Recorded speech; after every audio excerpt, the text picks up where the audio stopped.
What's up, guys? Welcome back to the Between the Lines Sports Podcast. I'm one of your hosts, Blair, and this is our other host, Patrick. This is our full podcast for the week. We will be talking about this past week's college football games, this upcoming week's college football games, and then this past week's NFL games, and then this week's NFL games. We're going to start off with college football. We're going to look back on last week, week 4, and do a little recap on some of the games we watched. All right, first one up. Florida State at Clemson. I think the best way to put it is choke. Clemson pretty much had this one in the bag. Then just kind of let Florida State back in it and somehow went to overtime. But yeah, I mean, not too much to say other than that. Clemson should have won the game and didn't. I mean, I would probably say the best way to describe this game is just college football. I mean, kind of looked like it was back and forth. Clemson was in control in the first half, and then Florida State got it tied at 17 in the second half. Got the ball back, didn't do anything with it, and then it looked like Clemson had taken control again. They scored, and then they took it. Were taking it down the field again, and Florida State made that huge play with the hit, the strip sack, and fumble recovery for a touchdown.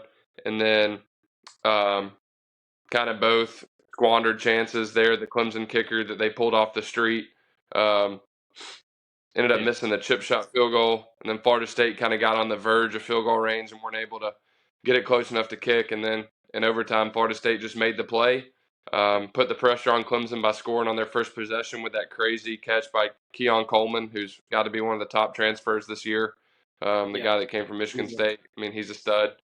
And then Clemson just couldn't do anything with it on their possession, and kind of a questionable play on third down there when it looked like if they handed it off, they would have easily picked it up, but threw a wide receiver screen instead, and then got stopped on fourth down. So really great game, just a phenomenal game. I was excited when that game was announced as a noon game.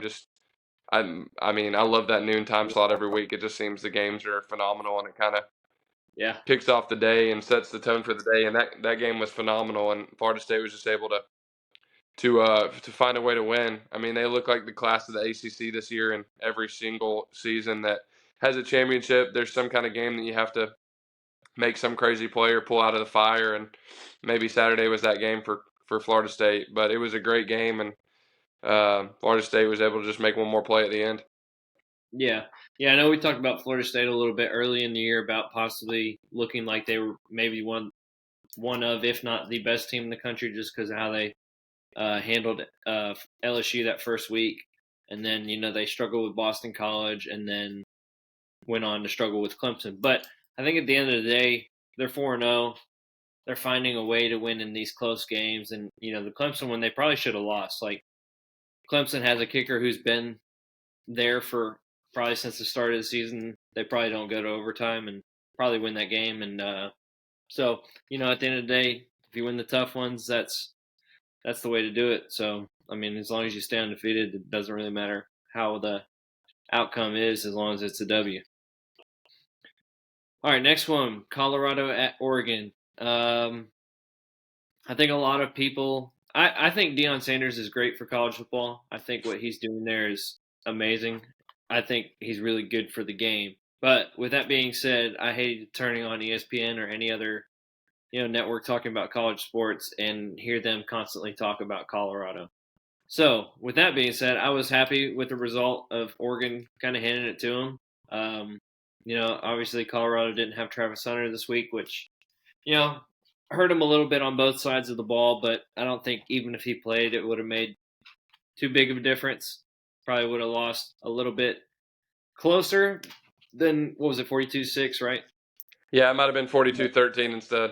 Yeah. So, a good wake-up call for them. They were cocky. I mean, rightfully so. They have proved a lot of people wrong to this point. I mean, they're already almost at their over win total for the year. But yeah, I mean, I know Oregon was pissed about it. They had a really good 5-minute clip come out today. I don't know if you watched it or not, but it was basically like the pregame stuff leading up to the game, and then like the warm ups, and just Colorado players talking trash, and uh, Oregon coach was real big on them keeping their composure and not buying into it or whatever, and letting the pads talk, and that's exactly what they did, and I kind of see that happening to them again this week with USC. I feel like USC is going to beat them about the same way. Yeah, there's a guy I've mentioned him a few times. I like to listen to. He works for CBS. Kind of has his own podcast, Late Kick. Um, Josh Pate, and he has basically been talking about Colorado ever since they started. And the thing that Colorado's done is attract the casuals, as he calls them, to college football this year, and especially Colorado, because you with Dion, you bring in a lot of people that maybe don't know anything above the surface level or beneath the surface level of what Colorado is, and obviously they started a lot stronger than what anybody thought they would do. I mean, but then you kind of analyze where they are. I mean, they beat a TCU team that returned 3 out of 22 starters from last year. They beat a Nebraska Yep. team that's obviously struggling to find their way. And they beat a Colorado State team that they were a 25-point favorite over and struggled to do so. So they, I mean, Yep. obviously, hats off for doing that. They only won one game last year, but starting this year 3-0, kind of figured that this is what was going to happen this week. Oregon is a much more talented team, a much more complete team, and they just, I mean, they dominated every facet of the game. It started at the very beginning. Oregon took the ball, went straight down the field, and I mean, the game was pretty much over after a couple drives. Yeah. I kind of figured it would be that way too because Colorado has some pretty solid skill players. Obviously, Shadur is a great quarterback. When Travis Hunter's healthy, he's great. That Dylan Edwards, the running back's a strong player, and they have some good receivers too. But where they are lacking is the lines of scrimmage, and Oregon is really strong there, and they really exposed them on Saturday. So I think for people that keep up with the game and kind of knew what was going on, everybody thought this is probably what was going to happen, and a little reality was going to start to set in for Colorado. And so that this game really carried out that way. Now, what you said about the USC game, I do expect this one to be a little bit more competitive. I expect USC to win because I don't think Colorado's defense is up to the task of stopping Caleb Williams, who's probably going to be the number one overall pick if he decides to come out this year and all that skill talent they have. But USC's defense is nowhere near as good as Oregon's. They're pretty solid, but Oregon's defense is another level, I think. And with the game being at home, the environment's going to be crazy again. They're still going to have a great crowd, and the Fox show is going to be there because it's the noon game. So I expect this game to be a little bit more competitive than the Oregon game, but still, just you kind of knew that with these step up in competitions that was coming, that Colorado might be in for a little slice of humble pie, and that's certainly what happened on Saturday. Yeah, I mean, like you said, their schedule's no cupcake the rest of the way. They've got USC this week, and then in a couple weeks they'll have UCLA, who was just recently kicked out of the top 25, but I think they were top 25 last week. Then Oregon State, who's top 25, Washington State, who's top 25, and Utah, who's top 10 currently. So they definitely have some tough ones on there. I mean, Arizona's looked pretty good this year. Um, yeah, Stanford and Arizona State, they possibly should win both of those, but um, they've got a tough road ahead. So, they kind of got hit in the mouth this past week. So we'll see how they respond against USC. Yeah, All I right, mean, next one. Go ahead. if you told a Colorado fan before the year that they were going to go 4-8, or something like that, they probably would have taken it for sure, especially after only winning one game Yeah. last year. But the way they started the season, they kind of just set themselves up for disappointment. So even to this point, it's a huge improvement from where they've been. And I think the next step will be is how many of those games can they steal? Like you said, they got Stanford, they got Arizona, they got Arizona State. Those are all games where they're probably going to be able to compete with the other team. And if they're able to win all three, then they could definitely go to a bowl at 6 wins. But the rest of those games, like you mentioned, are going to be really tough with all teams that are kind of built to kind of compete right now. So we'll see what they can do with the rest of the year. But definitely, I mean, this is a big step up. So we'll see if they can improve. They can improve the rest of the way, but Oregon game was definitely kind of a snapshot of where they probably are right now, as opposed to those first 3 games. Yeah. All right, next one is the UCLA and Utah game. I didn't watch a whole lot of this one, really much of it at all. I know it was 7-7 for, or not 7-7. I know Utah had a 14-0 lead for the majority of the game. Then I think UCLA scored late, and it was a 14-7 game, which I don't think really anybody expected. I'm not sure what the over was on the game, but we kind of expected both those teams to play or to score some points. But I know Cam Rising's still out. I'm not sure when he's going to be back, but I mean, for them to still be 4-0, given their schedule to this point, is pretty impressive.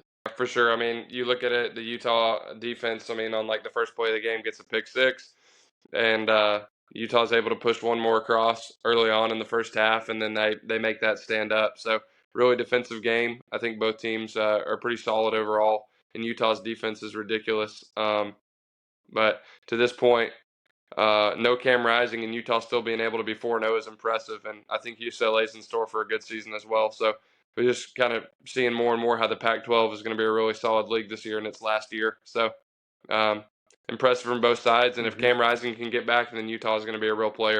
Yeah, for sure. Our next one was Ole Miss at Alabama. Ole Miss. This was a way different outcome than I thought it was going to be. I thought they were both going to put up some points and it kind of be pretty close at the end. I know Alabama was favored by 7. I actually bet up against them. I thought Ole Miss would cover that. Ole Miss was up 7-6 at halftime. They just kind of controlled the game, but second half, Alabama came out, made the adjustments, and ended up winning 24-10. But I think what we saw really from this game is that Alabama is a much better team with Milroe at quarterback. I think that's kind of solidified itself with last week they tried a little bit different, didn't let him start, and then this week he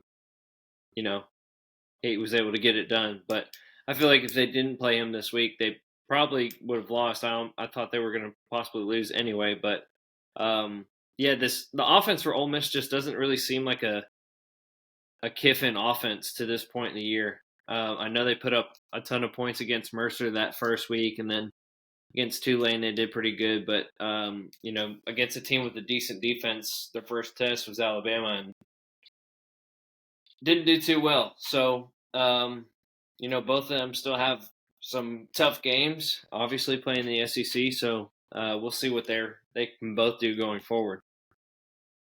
Yeah, like you said, I think Alabama's a much better team with Milroe at quarterback.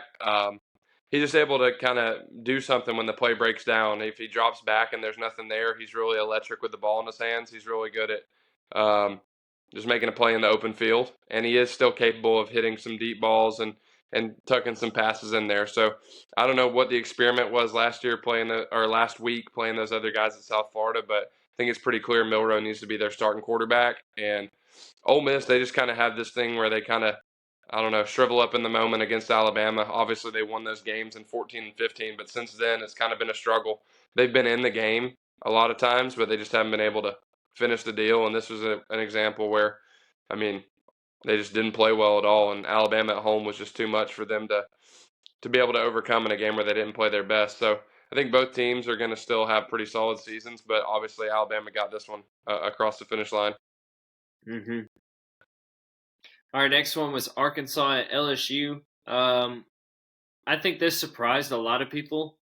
I think we said last week we definitely thought LSU was going to win. I think they were favored by like 17.5. I'd have to look back at it, but we thought it would be closer than that.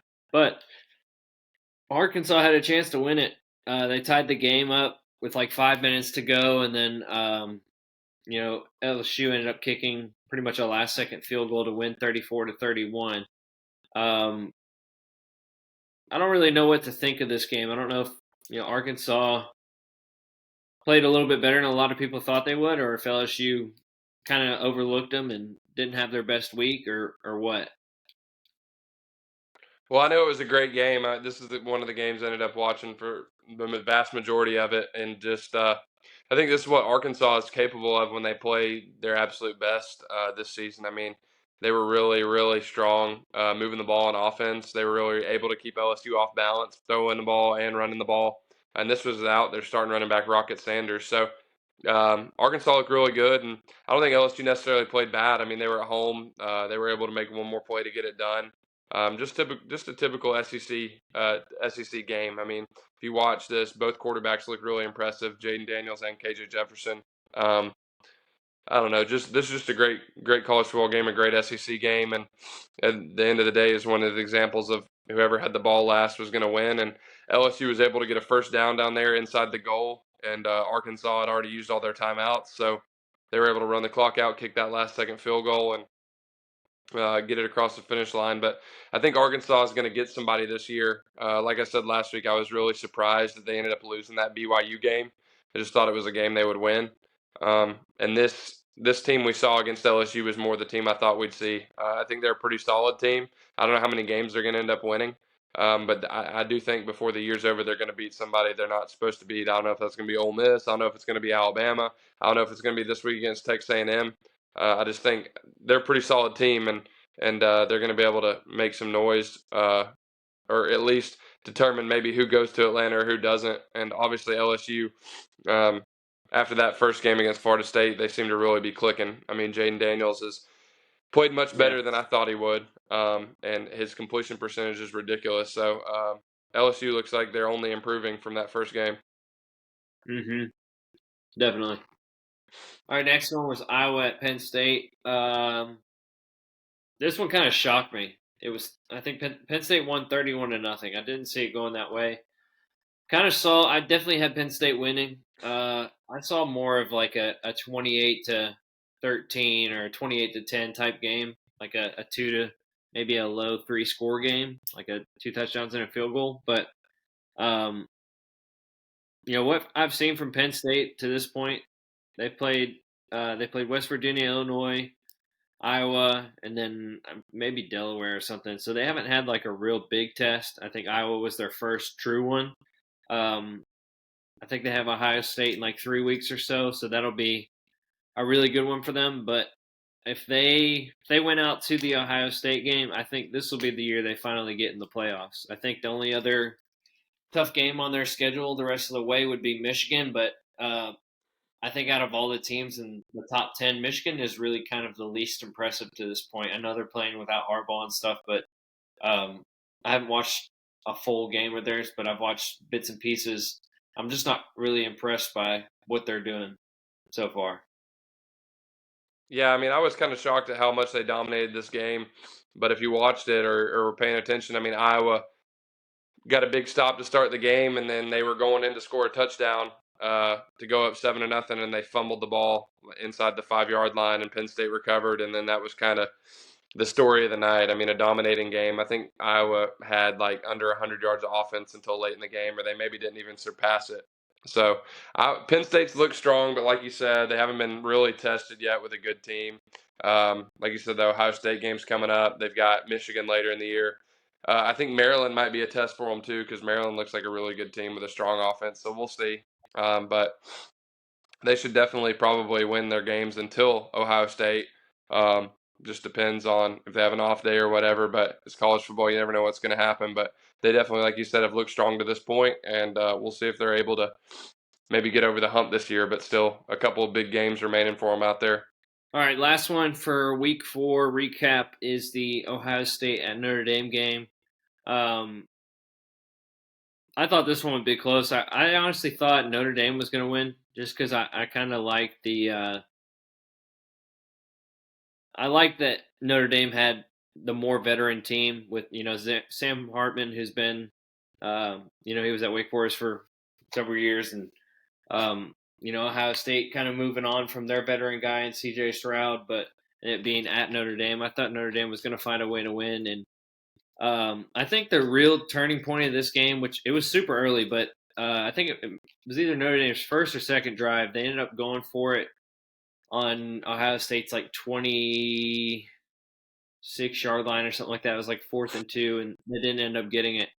And I think that was a big swing in the momentum and really the outcome of the game. I mean, if they kicked a field goal there, they lost by 3 points. So, I mean, obviously, that changes all the other factors that happen throughout the game. But, anytime you don't get points on the board, it always hurts you. Yeah, I mean, once again, another example of just a great college football game. I mean, this is the reason. This is one of the games that makes you want those really big out of conference, those non-conference games. Um, but just a great game. I mean, Ohio State jumps out to that 10-0 lead. Feel like they're dominating, and then Notre Dame scores the 2 touchdowns late in the third quarter and to start the fourth quarter, and you think they're going to be able to hold on, and then Ohio State makes that late last drive, converts that 3rd and 18, and gets down to the 1. It has the 2 plays there, and inexplicably after the fact, Notre Dame only had 10 players on the field for 2 straight plays, and they actually were able to stop Ohio State on that first play, but then on the second play, they kind of ran right where Notre Dame's 11th defender should have been. So just a crazy game, a crazy Yeah. ending. And then you have the Ryan Day deal at the end of the game where he's like obviously very fired up, emotional, irritated by what Lou Holtz had said about his team, that every team that had beaten them while he was there was more physical than them. So just a crazy scene there, a crazy ending to that game. And on that replay of that last play, I mean, the Ohio State running back got over the goal line by like 3 inches, and he almost fumbled the ball. So just a crazy ending Yeah. there, the way it went down. But I think both teams are really strong. I mean, both teams are really good. Like you said, Yeah. Sam Hartman, um, obviously a really veteran quarterback, and is going to make the right decisions, and played a pretty solid game. Just there at the end, they weren't able to hold on. But I think both teams, I mean, I still think Notre Dame's probably a playoff contender if they can win out the rest of their games. Obviously, that's a long way off, but I think they're much Yeah. improved this year as to where they were the last couple of years. And then obviously Ohio State, their defense is really good, and they're starting to find themselves. So 2 really strong teams in this game. All right, moving on to college football week 5 preview. First up on the slate is Utah at Oregon State. Oregon State is a 3-point favorite. I'm looking at it now. They're a 3.5-point favorite. This one's on Friday night too. I like Utah straight up. I don't know if Cam Rising is supposed to be back or not, but uh, just for them to be 4-0 to this point, given their schedule and who they've played already, I think it's really impressive. And this backup might be better than what people are giving them credit for. So I know Oregon State's coming off a loss to Washington State, but for whatever reason, I like Utah in this one, even though it's on the road, night game on Friday, which will be a little weird. But I don't know, just got a feeling. Yeah, I really do like Utah. I love Whittingham, and I love watching Utah play. But I just think this spot's perfect for Oregon State, especially if Rising doesn't play. Oregon State obviously had a rough start at Washington State, but they were able to close it within 3 and just couldn't get the onside kick to try to come all the way back. And if Cam Rising doesn't play, I mean, I think Oregon State wins this game. I think they've got a really strong defense, a really good running game, and just a spot for them to bounce back and kind of have a game at home against Utah, not at full strength. It's just hard to predict because with Cam Rising playing, I definitely think Utah's the better team. It's just, I mean, how long is he going to be out? So just with the unknowns there, and even maybe with Cam Rising playing, I just think this is a spot for Oregon State here. I think that if they want to stay in the race, they can't lose this game. They can't be 2 games back in the Pac-12, and I just think, I don't know, funny feeling something, but I think Oregon State's going to win this game at home. All right, next one, USC at Colorado. We talked a little bit about this one already. USC is a 21.5-point favorite in this one. I think it'll be pretty close to that number, give or take a few more or less, just depending on some decisions throughout the game. But I do expect Colorado to put up a few more points than they did this past week against Oregon. USC has given up, I think, double digits to everybody they've played this year to this point. Yeah, 28 to San Jose State, 14 to Nevada, 10 to Stanford, and 28 to Arizona State. Yeah, I don't think it'll ever be in doubt for USC.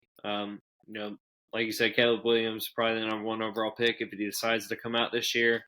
Their offense is really electric. They put up a lot of points every game. So I expect them to do so. It's just really a matter of if Colorado is able to put up some points with them. But like I said, I do expect USC to win right around that 21-point range, give or take a couple one way or another. But three scores is a very confident and comfortable area, I believe. Yeah, I like USC to win the game. I mean, their offense is so explosive. Caleb Williams, I just don't think Colorado's going to be able to defend them consistently for sure. Maybe not at all. But I think Colorado's going to make some plays, like you said. I think 21.5, maybe a little much. I think on the road, a 9 o'clock local time kickoff for USC um, may play a factor in that a little bit. So I see USC winning this game. Again, I just don't see Colorado stopping them.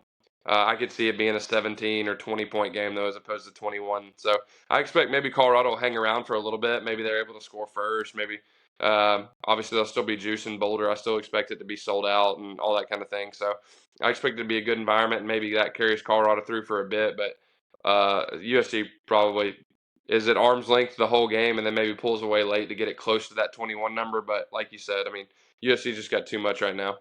All right, next one is Florida at Kentucky. Both these teams already are having a pretty decent year. Kentucky's undefeated, which I think is kind of a quiet undefeated because nobody really has given them much attention, or which they haven't really had a tough schedule at this point. They've had Ball State, Eastern Kentucky, Akron, and Vanderbilt this past week. This is their first real test. Kentucky's favored by 1. I don't really know how to feel about it because I haven't watched Kentucky at all this year. I saw a little bit of highlights from the Vanderbilt game, but that was it. And then, Florida, I'm not.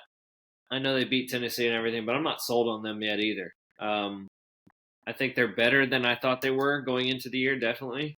But I don't know. I do feel like Florida's going to win. I'm not. That line though is kind of throwing me off. If it had Florida favored by like 2.5, I would say okay, that makes sense. But I don't get the Kentucky favorite right there. I do. Kentucky's going to win. They're better. Um, Florida Okay. isn't good. Tennessee crapped down their leg, didn't play good at all. It's a game they're going to look back and wish they had won. I mean, my bold prediction for the rest of the year is Florida is not going to make a bowl game. I mean, they've already played Charlotte, who they barely hung on against. I mean, they won 22-7. Lackadaisical performance, of course, the week after they played Tennessee. So they beat Charlotte. They beat McNeese. They've lost already to Utah. They still have to play Florida State out of conference. They have to play at South Carolina. They have to play at Missouri. They have to play this game at Kentucky Saturday. They got to play Georgia neutral. They got to play at LSU. They got to play Florida State at home. They're not going to a bowl. So I think Kentucky's going to win this game. It'll be competitive because they're not a ton better than Florida, but I think that just the confidence that they've beaten them 3 of the last 5. They've got a veteran, I think a better quarterback transfer in Devin Leary. I think they're better on the line of scrimmage. I think that they're going to make another play at home, one more play than Florida will at home. I don't think they'll blow them out, but I just think Kentucky has this confidence against Florida now because they've done it a few times recently, and I just think that Kentucky will make one more play and find a way to win because I as hard as it is to say, I think Kentucky's just better than they are right now. So I like Kentucky to win. Okay, so Florida's 3-1 right now. Do you have Florida winning 4 or 5 games given their schedule?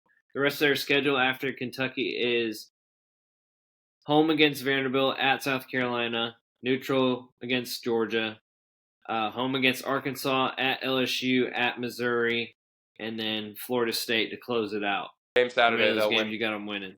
If they win this game Saturday, they'll win 5 because they'll beat Kentucky and Vandy. If they lose this game, I don't see them getting to 5. Like they'll beat Vandy at home, but other than that, every single game I would say is a toss-up at best for them. So I don't see them. Yeah. I mean, I think their whole season hinged on that Tennessee game, just like it did all the way in the '90s and the 2000s, everything. And like, there's been so many instances where they've beaten Tennessee, and Tennessee ends up with a better record than they do, just because of where that game falls on the schedule. So I think this is going to be another instance of that same scenario. I just they're not very good, and all their toss-up games, other than Tennessee, are on the road. And they just, I don't know. I don't see them going to a bowl for sure. Maybe they sneak and find a way to win a 5th game, but I just don't think they're going to win 6. I mean, they could prove me wrong, but I don't see it happening. Okay. Next one is Georgia at Auburn. It's a big rivalry game for both these teams. Georgia is favored by 14.5. I think that they cover that, honestly. I don't think Georgia is as good as they've been in the past, but uh, Auburn really hasn't impressed me to this point in the year either. I think Georgia will run the ball a lot, kind of control the game and the game clock, and I don't expect it to be really high scoring or anything like that, but I think they'll get a bunch of stops on defense and put up some points. I think they'll cover. They'll be right around that 2 touchdown area, I think. Yeah, I mean the line's kind of weird because this screams as a game that Georgia should dominate, win by 24 to 28 points. Um, Mm-hmm. and so for that reason, I Yeah. just feel like maybe Auburn keeps it closer than they should for a bit. I don't think there's any way Georgia's going to lose this game, barring some kind of disaster. No. But maybe Auburn plays them off their feet and is able to make it a game in the second half. But I just think Georgia. I mean, I think they're going to cover that 14 and a half. Even though they I don't know, maybe they've been playing with their food. Maybe they haven't been challenged really, um, other than that South Carolina game to this point, and they just have been complacent. But this just is a game that screams it should be way more than 14 and a half point favorite. So it doesn't really make sense. I think that Georgia is so much more talented and so much better than Auburn right now. The only thing that even gives me pause is that it's on the road, but I don't see it being that competitive. So I don't understand the line. So I'm going to take Georgia to cover that. But with that all being said, I mean, crazy stuff happens. So I could see it being a game in the second half, but I just think Georgia wins by more than 2 touchdowns. Next one, Kansas at Texas. Texas is a 17-point favorite. I think to this point in the year, Texas has looked like definitely one of the better teams in the country. They look like they're a playoff team to this point. You know, they have, I think their one solid win is against Alabama, which they won by double digits, 2 scores. Um, I don't know. Kansas has kind of surprised people the past couple of years. I don't know if I like Texas to win by 17. I do expect them to win by 2 scores, but I would definitely feel better if this was like a 10 or 11 point spread. That 17 seems like a little much, but I mean, it's at Texas, so never know. Texas is kind of rolling on offense with Ewers. Um, but I don't know. I don't think I would take Texas at 17, but I know the second that I took Kansas with the points, they would probably, not cover. So I don't know. But I do expect Texas to win and it never really be in doubt. And I'm not really sure how badly they'll win, though. Yeah, I think 17 is way too much. I mean, Kansas is much improved. Coach is doing a great job.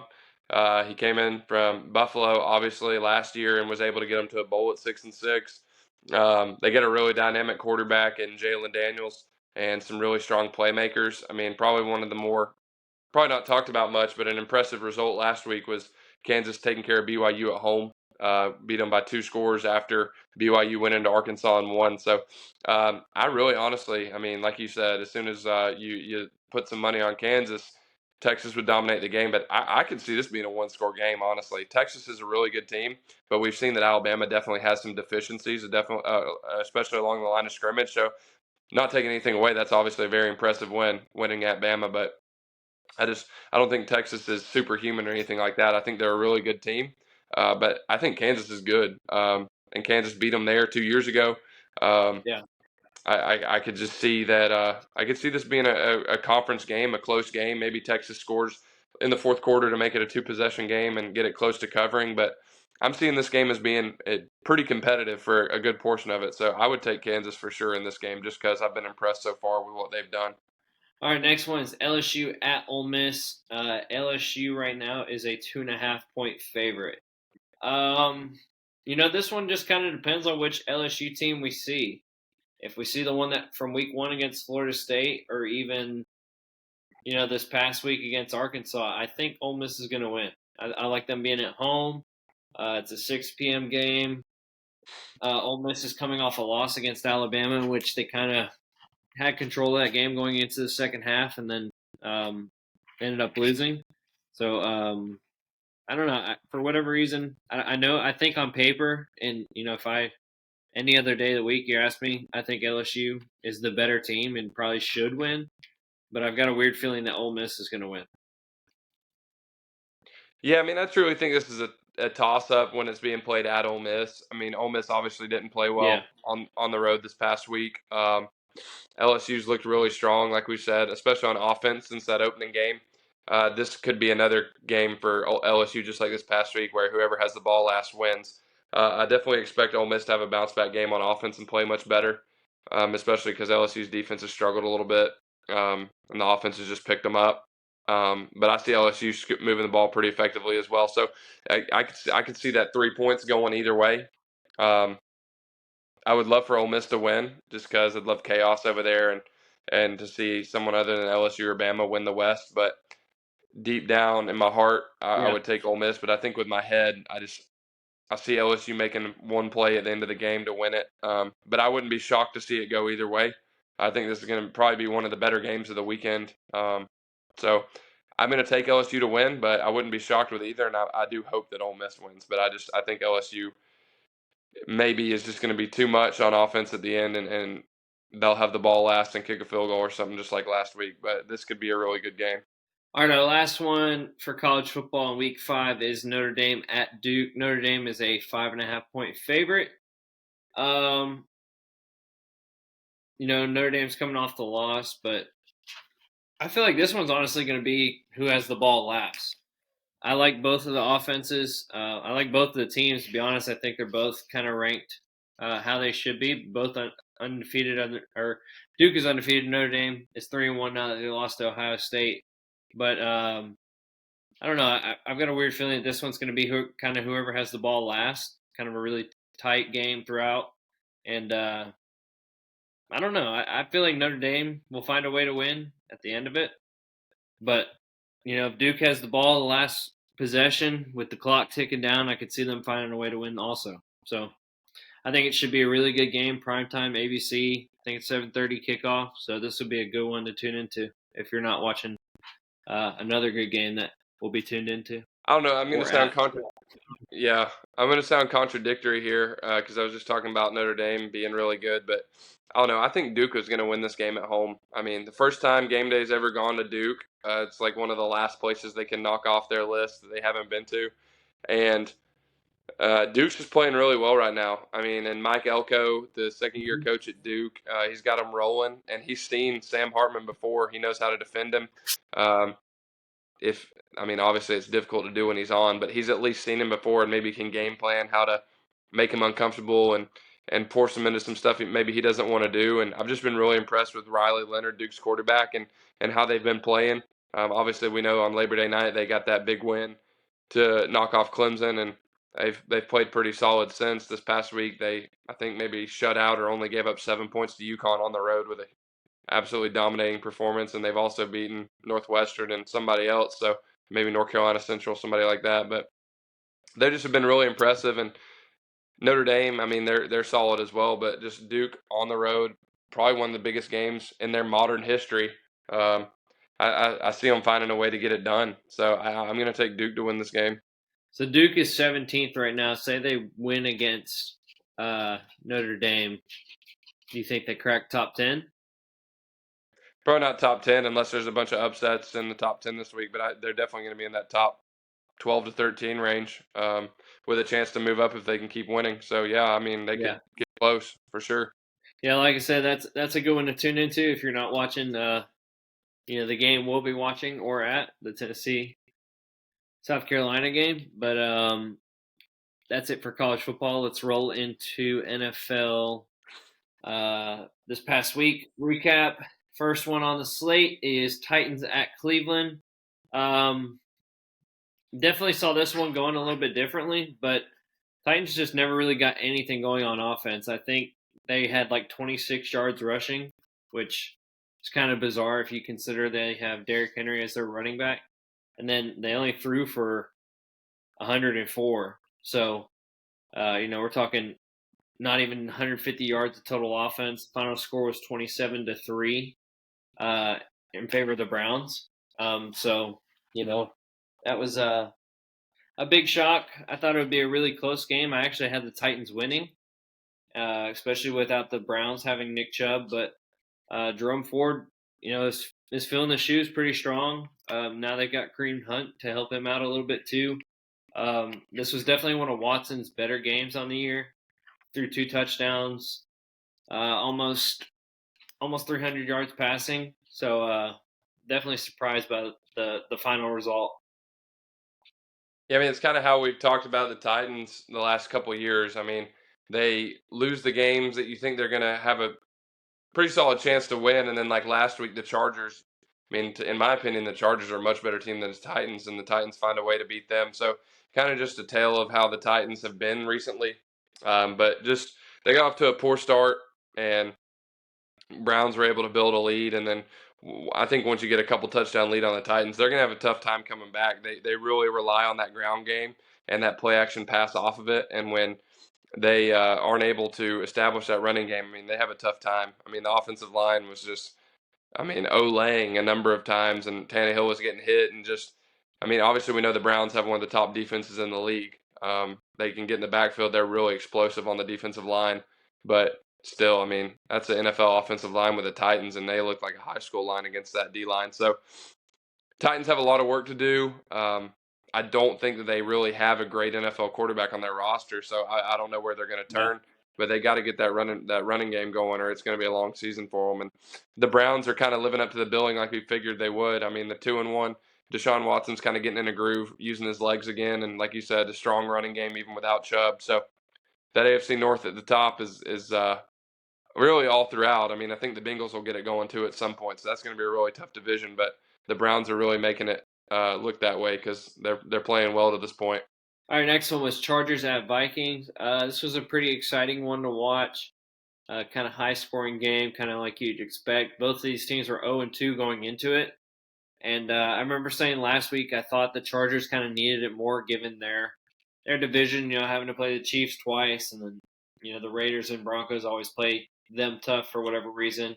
I just feel like the AFC is uh, pretty strong this year if you consider the AFC West with the Chiefs, and then before Rodgers getting hurt, you had the Jets, the Bills, and the Dolphins to worry about, and then the NFC North with the Bengals, Steelers, Ravens, and Browns all looking. All of them kind of look like they could be playoff teams as soon as the Bengals finally look like they got it going this week. So it's gonna be a tough division, like you said.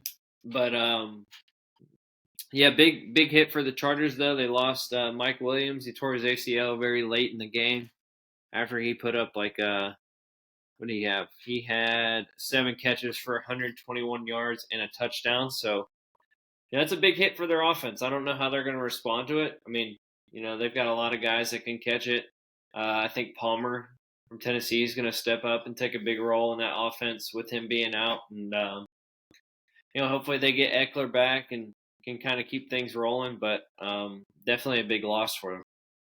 But then as far Yeah, as the Vikings go, I don't know what to think about them. I still think they're one of the best teams in the NFL, even though they're sitting 0-3.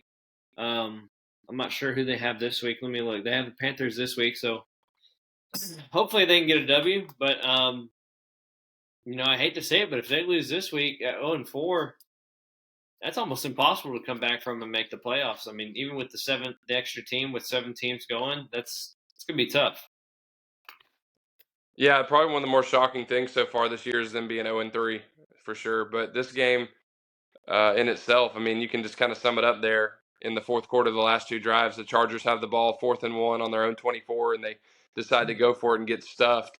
And then the Vikings can't punch it in. They get down inside the 3 there, and with 32 seconds, and then kind of let 20 seconds run off, and look like they're scrambling, don't know what they're going to do, and then Cousins throws the ball to Hawkinson, it gets tipped and it gets picked. So that little sequence right there kind of encompasses this whole game. Both teams have just I don't know gotten in their own way the whole year, but the Chargers were able to be the beneficiary of that tip there in the end zone and get the win. But I don't know. Yeah, like I said, the Vikings being 0-3 is surprising, but it's not over yet. Their division, I think they're definitely going to have a say in what happens there. Obviously, the Lions have looked strong, and the Packers have looked a little better than expected, but they haven't played any of those teams yet, so they have a chance to catch up. All right, next one was the Steelers at the Raiders. I think we both actually picked the Steelers to win. I think the Raiders were a 2.5 point favorite. Actually, our buddy Heath was telling me this past weekend. He came over to watch some football. He was saying that in the NFL, teams that are going on the road and are the underdog for the game, whether it's 2.5 points or less on the year, have like a 68% chance of covering if you take them with the points. So I'm definitely keeping an eye on that because there's some good ones this upcoming week that have those similar points and teams going on the road that I like to win outright. So I thought that was a kind of a cool stat. But as far as the game goes, it was really encouraging to see our offense actually do something. This was one of Kenny's best games of his career, definitely of the year. We finally saw Calvin Austin get in the end zone on that first drive with the big long, I think it was like 72-yard touchdown pass. Kenny threw a perfect ball. We started to get Fryermuth back involved with the offense. Najee got a lot more touches. Not necessarily the yards that you wanted him to get, but we got a W at the end of the day, and it was just encouraging to see our offense put up some points and not really having to rely on the defense to do that for them like they did against the Browns in order to win the game. So that was good. Defense still played really good. TJ Watt's the man.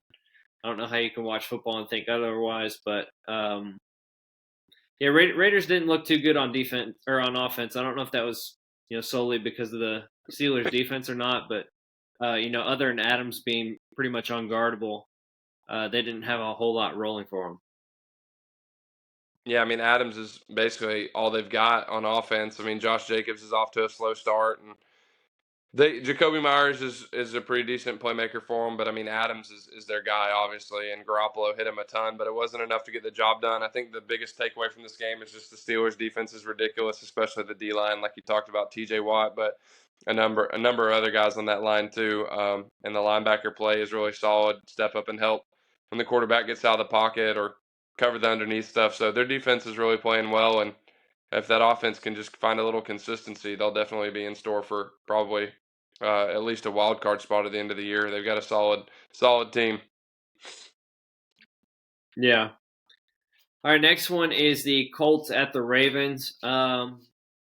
Honestly, not too much to say about this one. I only really put this one on here because we're in a survivor league where you pick a team to win outright each week, and then once you pick that team, you have to pick a different team. Unfortunately, I had the Ravens to win this one. I figured with the Colts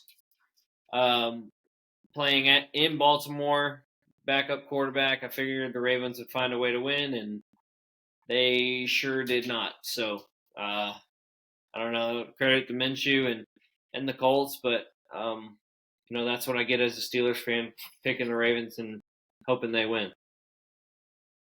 Yeah, it's really an ugly game all around. There, in the regulation and in overtime, both teams had a number of chances to make a field goal and get a little closer and in the game, both in regulation and in overtime. And probably the most surprising thing was that Justin Tucker missed a field goal within 60 yards. I mean, he hit it straight. Just it was a little short, which was surprising.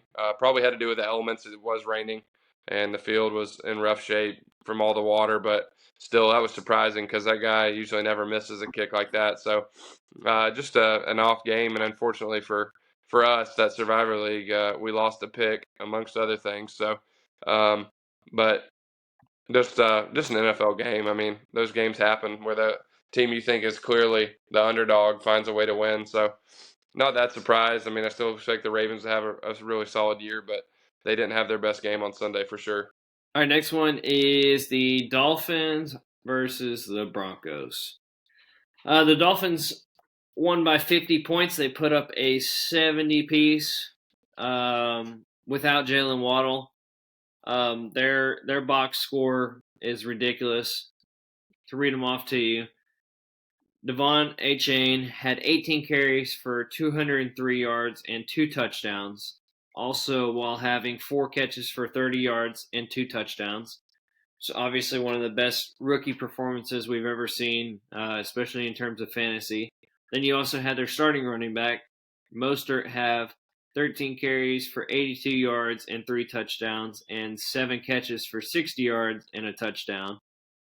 Tyreek Hill had 9 receptions for 160 yards and 1 touchdown. Tua, he threw for 309 yards and 4 touchdowns. Just kind of insane. I mean, everything was clicking in all the right ways for them, and I don't know if I've ever seen 70 points scored in a game. I know it's happened, and it's probably happened in my lifetime, but I can't remember the last one or if I've actually seen it happen. So It's just only kind of happened four crazy. times. 4 Only times, happened yeah. 4 times in NFL history. 70 points or more. Yeah. So I mean, the Dolphins have looked good so far this year, but this is just kind of the cherry on the top for them without having Waddle and figuring out that A-Chain is going to be a weapon for them big time, especially with Jeff Wilson Jr. still being out, who's kind of that 1-2 punch with Mostert. So they're definitely exciting to watch, but yeah, I don't know. They're going to be tough to beat down the stretch. They definitely look like they're going to make a run in the playoffs this year. Yeah, the Dolphins are legit. I mean, they're unbelievable. Tua, healthy, is ridiculous. I mean, didn't even have Waddle this week, like you said, and they were just able to just slice the Dolphins apart. Tyreek Hill is just ridiculous. Like you said, Mostert had a good game, but A-Chain outscored him playing only the second half, and I'm the idiot who drafted A-Chain in 2 fantasy leagues, and they've already dropped him in both after the first 2 weeks to pick up somebody else. So I'm sure I won't see him again. But I remember him at Texas A&M. The guy was ridiculous. He was slippery. He was shifty. He's fast. He's an amazing player, and I think you're seeing him carve out a role. And at someday he's going to be a stud starting running back, maybe sooner rather than later. So, Dolphins are really impressive. The defense is pretty solid too, but you can't even talk about the defense when they win a game 70-20. So, Dolphins are really strong. And for me, a more casual NFL guy, I mean, the Dolphins are a fun team to watch and would be a fun team to see maybe make a run in the playoffs this year. So, be interesting to see how they develop. Obviously, they haven't played the strongest teams to this point yet, but interested to see some of their matchups with the Bills and some other teams in the AFC as we move along because they're looking really, really good so far. Our next one is Saints at Packers. As a casual fan, or really fan of the NFL, if you're not watching Red Zone, you don't really have an interest in this game until the end. Saints had a 17-0 lead at halftime, and then 17-0 after the third quarter, and then for whatever reason, the Packers got it going, kicked a field goal after the first few minutes of the fourth quarter started. Then they scored a touchdown, and then they pretty much scored a touchdown to win it with just a couple minutes left in the game. They ended up winning 18-17. So, you don't see that a whole lot in the NFL where you just kind of get blanked for 3 quarters and then come back and win. So that was kind of cool to see. I know I was telling you Heath was over here, so he's a Packers fan, so it was exciting for him. But not too much to say about the game, and then just kind of a wild comeback for the Packers there at the end. And to this point, Love has proved me wrong. He's looked pretty good this year. He's putting up the stats. They're 2-1, so we'll see where they can I know they're playing without Aaron Jones right now, and their run game is really hurting because of that. AJ Dillon hasn't been, kind of playing that good part in that, but he's kind of that short yardage down back. So we'll see. We'll see where it goes for both these teams. I know the Saints get Kamara back this week, so that'll definitely help their offense as well. Yeah, like you said, just a weird game. The way the Saints were dominating, jumped out to that 17-0 lead, but then with Carr going down, they weren't able to extend it at all. And Packers defense kept them in the game long enough to just kind of string together a few drives there in the fourth quarter and pull it out. So impressed with Love, like you said, but it's kind of how the NFL goes sometimes. Those inexplicable results, those runs at the end, and Packers were the beneficiary this week, and they were able to make one more play and hold the Saints off on that late field goal attempt. So really good game, and both teams pretty solid. I think they'll probably play a factor in the NFC playoff race down the stretch, probably whether that be a wild card spot or not. But I think that they'll be right there at the end, fighting for a spot. Yeah, I'm with you on that one too. All right, last game of the Week 3 recap. This one hurt us bad in our Survivor League. A lot of, we had the Cowboys, and a lot of other people had the Cowboys, but it was really good to see Josh Dobbs get his first win as a starting NFL quarterback. He's looked pretty good so far this year. They should probably they're 1-2. They should at the very least be 2-1. There's no way they should have ended up losing that game last week, or not last week, 2 games ago to the Giants. Then they played a close one with the Commanders in Week 1, but exciting for him. I think he's loving it and living it up. But I think they're going to win a lot more games than people thought there were once they kind of saw the situation going on down there, and bringing Dobbs in to kind of be their guy and letting McCoy go, and Murray being hurt or whatever he is. So Cowboys to this point looked like they could be possibly the best team in the NFL just because their defense has played so good, and offense has done their job. So not too much other than that. Just kind of excited for Dobbs. Dude, he deserves it. Worked his butt off, and finally got his shot to be the guy, and he's making the most of it. Yeah, I mean, he's made so much improvement since he got into the league. I mean, his accuracy was ridiculous the other day. Using his legs still, pulling the ball in the read option, just managing the game, which there was never a question he could do that. I mean, he's one of the smartest guys probably in football. So I'm just really happy to see him be able to have that success and play the way he's been playing. And he's definitely going to screw up the Cardinals' plans to tank because I don't think that's the only game they're going to win. I don't think they're making the playoffs or anything like that, but I just think they're a little better than most people anticipated them being. I mean, their defense was able to really play well against the Cowboys. Really give Dak some problems. They weren't able to run the ball that well. And then the offense, they got some pretty decent playmakers. I mean, James Conner's really emerging in his second chance here with the Cardinals. You've got Rondell Moore, who's kind of an emerging wide receiver, and then Hollywood Brown's making some plays because Dobbs is putting it in their hands. So um, really impressed with what the Cardinals have done so far. Like you said, they should be better than 1-2, but the one win they do have was the big one. So 49ers this week will be obviously a much tougher challenge, but we'll see if they can maybe string together a couple or continue to play this well. But just like you said, really happy for Dobbs. All right, rolling into this upcoming week, Week 4 in the NFL. First, on Thursday night is the Lions at the Packers. Big division matchup. I'm not sure if the Packers are getting Aaron Jones back or not, but currently the Lions are favored by 1.5. Before the game started on Sunday, the Packers were favored by 1.5, so I'm not sure why there was a line movement or what, but I do think the Lions will win. I think they're the better team right now. Not to say that's how it'll be when the season ends, but I like Dan Campbell. I like what they're doing up there. I think their offense is really good. Their defense is a lot more improved. Over the last couple years, they added some good pieces, but if the Packers play like they did this past week, I could definitely see the Lions winning comfortably. But I don't think they will, even though the Packers won this past week. But I like the Lions in this one. Yeah, I like the Lions too. I think they're a better complete team right now. Packers defense probably a little bit better, but the Lions offense is ridiculous. I mean, Goff's playing the best he has his whole career. You got St. Brown, um, one of the top receivers in the league, and then you got that running back combination, which includes Gibbs, and they're just playing really well. So I think the Lions probably will win a close game, probably a funky one of those weird Thursday night games, those games that seems like the Mafia is in charge of. But I think the Lions will find a way to make one more play and win a game, a close division game that they probably need to try and to win here in order to get in the position they want to be in the division, especially with the way the Vikings have started. Whoever wins this game will definitely be in the early driver's seat. So I like the Lions to win, but wouldn't be shocked no matter which way it goes. All right, next one is Steelers at Texans. Pittsburgh is favored by 3. I like that. I wouldn't really go more than that just because NFL and Steelers really only showing one game of offense that looked like they kind of had a clue of what was going on, and showed that they could win a game without the defense help scoring some points.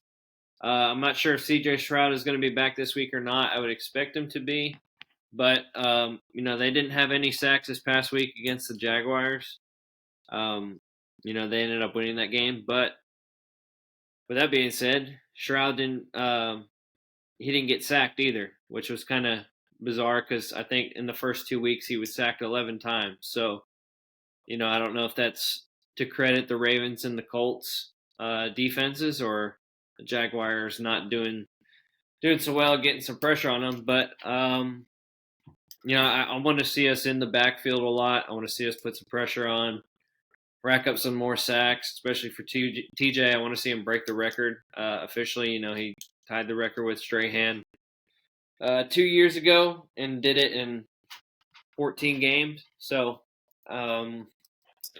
I like us to win. I think it'll be by more than 3, but I like the line being at 3 for betting purposes.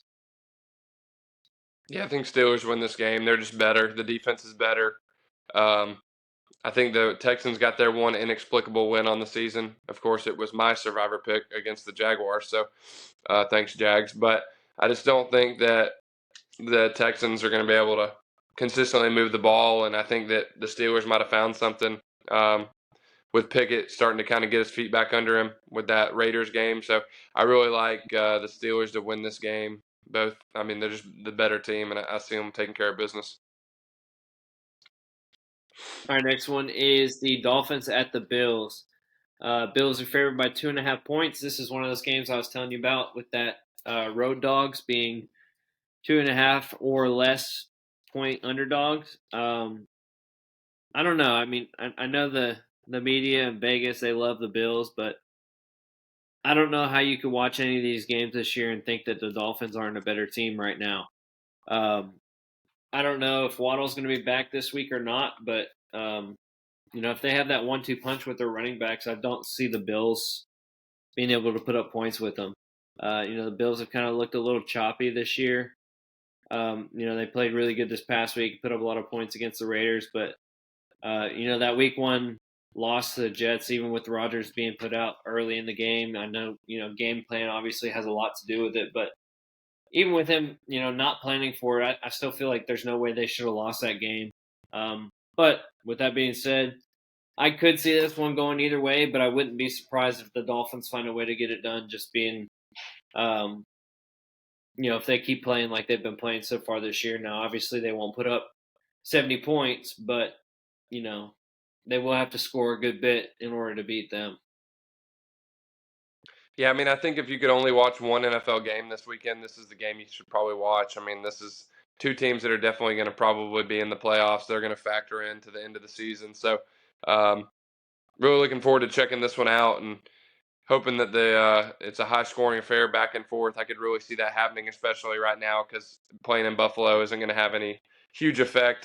We know the weather can really affect things there later in the year, but right now everything's normal. So this will probably be a really interesting game to keep an eye on. See if Tua and the receivers can keep moving the ball and maybe a truer test for the Dolphins defense too against the Bills. So really looking forward to keeping an eye on this game and watching it because I think it has potential to be one of the better games of the year. Yeah, I'm right there with you as well. I think even when they play the next time, I think both games should be two of the top games of the year. Just two high-powered offenses, so it'll definitely be one to watch for sure. Next one, Ravens at Browns. Cleveland is favored by 2.5 points. Another game where I like the road dogs in this one. And that's solely just because they're coming off a loss. I think these teams are pretty evenly matched to this point in the year. The Browns might look a little bit better on paper from an offensive standpoint, but without them having Chubb, that kind of changes the dynamics of it a little bit. But yeah, I like the Ravens in this one, just coming off that tough loss to the Colts and division matchup, kind of a coin flip anyway. So I'm going with the Ravens in this one, but if the Browns ended up winning, I wouldn't be really big surprise or anything like that. But it really just depends on how their offense adjust and if Jerome Ford can continue to get working. But Ravens have a really good defense, so I kind of expect them to kind of load the box and kind of try to keep Lamar contained. But it's a lot harder to do than what a lot of people think. So we'll see how it goes. But I've got the Ravens on this one. Yeah, this feels like a game the Ravens are going to win. Probably an ugly defensive game. Probably a lot of field goals in the red zone. Um, Maybe Lamar and the Ravens making one crazy play or hitting Mark Andrews for a deep pass across the middle to set up a field goal to win the game at the end. It just feels like this is going to be one of those classic AFC North defensive battles. Um, with I think the Ravens pulling it out, but I wouldn't be surprised with either team winning this. I think you could throw all four teams in that division in the bag this year, shake it up, and on any given Sunday, one or the other is going to beat the other. So I don't think there's a dominant team in that division. I think they can all beat each other. But this one, I see the Ravens winning, especially after losing and dropping that game to the Colts. I think this is a game they're going to steal. All right, next one is Bengals at Titans. Cincinnati is a 2.5-point favorite. I like the Bengals in this one. I think they finally got some stuff going on offense this past week. Chase finally got some touches, got over 100 yards pretty easily. Where I think he had 70 total yards between the first 2 weeks. I don't know if Burrow's 100% healthy, but he played good enough this past week for them to win. So, as long as he's out there, they always have a chance to win. But I don't know. The Titans, they kind of look like they're so, like you said, they're one of those teams that it'll be one of, now that we're saying that, I think Bengals will win, but the Titans will find a way to win. Kind of like you say, if you pick them one way or another, they're going to do the opposite. So, by the same token, Titans are coming off a loss. Had probably, with Henry playing, one of their worst rushing performances maybe ever. 20 yards. I couldn't tell you if that's ever happened with Henry in the backfield the whole game. So, but I do like the Bengals in this one, and if they win, I expect it to be by at least a touchdown. Yeah, this is just like that Chargers game 2 weeks ago. Like you said, this is a game I fully think that the Bengals are better and should win. So for that reason, the Titans are going to win. The Titans they win these games against the better teams they shouldn't beat, and then they lose to teams that they're equal or better to. It's already happened this year with that Saints game on the road, the Browns game this past week, but then they beat the Chargers. So I hope the Bengals win because I want that AFC North to stay just locked and loaded the whole year just to see how it plays out. But unfortunately, I think at home the Titans are going to find a way to win. So we'll see how it plays out. But just again, this is just another setup in one of those scenarios where it's like there's no way the Titans are going to win this game, so they do. Yeah. All right, last one is Raiders at Chargers. Chargers are favored by 5.5. Division matchup. No, it's going to be kind of tight, but I think Chargers will win if they get Eckler back this week. I'm not 100% sure if he's supposed to come back or not, but if he plays, I like them to win. Even without Mike Williams, I think Keenan Allen's going to kind of take over that. They kind of split that top receiver role, but he's going to take it full on, and Palmer's going to step up, and what's his name, Quentin Johnson, he'll step up as well, and I don't know. I just don't think the Raiders are a better team, but I do expect it to be close. So that 5.5-point line is kind of a tricky number, especially for a division matchup. So I definitely would kind of stay away from it, but I like the Chargers to win outright. Yeah, I like the Chargers to win too. I think they got to get going. They got to get on track. They squeaked that game out against the Vikings, like we talked about. They got one of the best quarterbacks in the league, some of the best playmakers in the league. They got to start putting it together. So this is a chance to do that against a team they're better than at home. They really need to find a way to win this game. So I like the Chargers to probably win this one, not convincingly, but I like them to cover that spread and win at home. All right, so then our primetime games this week are not really too big of ones. Sunday night is the Chiefs at the Jets. Would probably have been a really big game if Rodgers wasn't hurt. And then Monday night is Giants at Seahawks, or Seahawks at Giants. I'm sorry. So, not really too big, highly anticipated primetime games. So we're not going to really get into those. But another full slate of football. I think it's going to be an exciting week for college, and then there's some good games in the NFL this week that we'll be paying attention to. But that's all we have for this time. Follow us on Instagram, TikTok, Spotify, and subscribe to our YouTube channel. You can watch our live recording of our podcast on YouTube, or you can listen to it, just the audio, on Spotify. That's all for this time. Tune in next week.